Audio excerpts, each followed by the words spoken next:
Não existe duas verdades. O fato é quem faz a história. Direto no assunto, desmanchando narrativas. Veja o que diz o senador Girão, do Novo do Ceará. O governo que se dizia que era contra o aborto, eles lembra que o próprio presidente Lula, candidato então, no ano passado, ele chegou a fazer uma carta aos cristãos. E um dos trechos da carta, ele dizia assim, que se comprometia em defender a vida, em respeitar a vida em todas as suas fases. Vida plena em todas as suas fases. Quem pensava o contrário, e a gente conhece o PT há muitos anos, todo respeito, tem exceções, né, no PT que pensam diferente, mas o partido defende a legalização do aborto.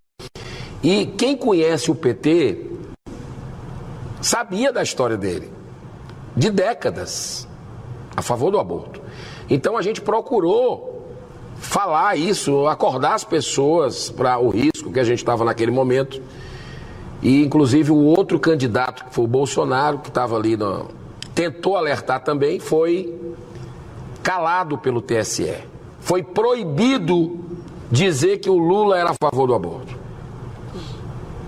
Foi proibido dizer que o Lula é a favor de ditadura, que é amigo de ditadores. Nicarágua, Venezuela e Cuba. O que foi a primeira coisa que o governo fez depois que assumiu? Olha que a gente não podia dizer, porque o TSE parecia que estava ali tendencioso completamente para eleger o Lula. Você não podia fazer essas colocações numa democracia. Estamos em uma democracia mesmo? Essa é a pergunta que eu faço a você. Eu acho que não. Nossa democracia está em frangalhos. Basta ver jornalistas com passaporte retido, conta bancária bloqueada, rede social. Jornalistas hoje no Brasil que pensam, que criticam o sistema, estão sofrendo todo tipo de abuso.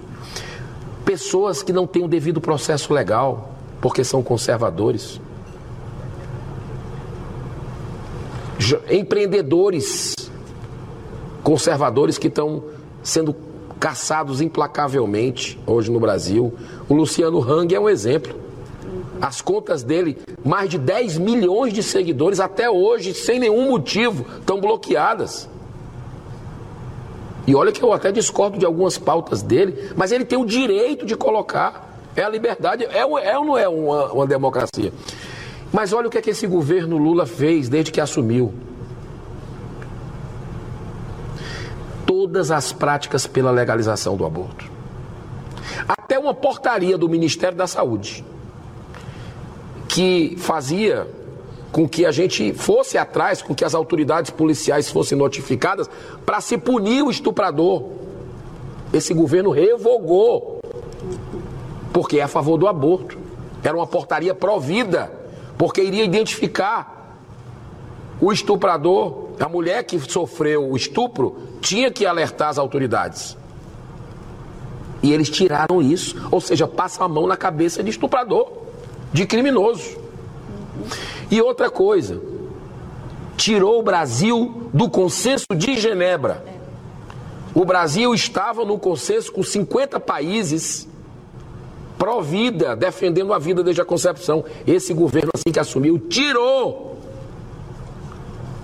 o Brasil desse acordo internacional.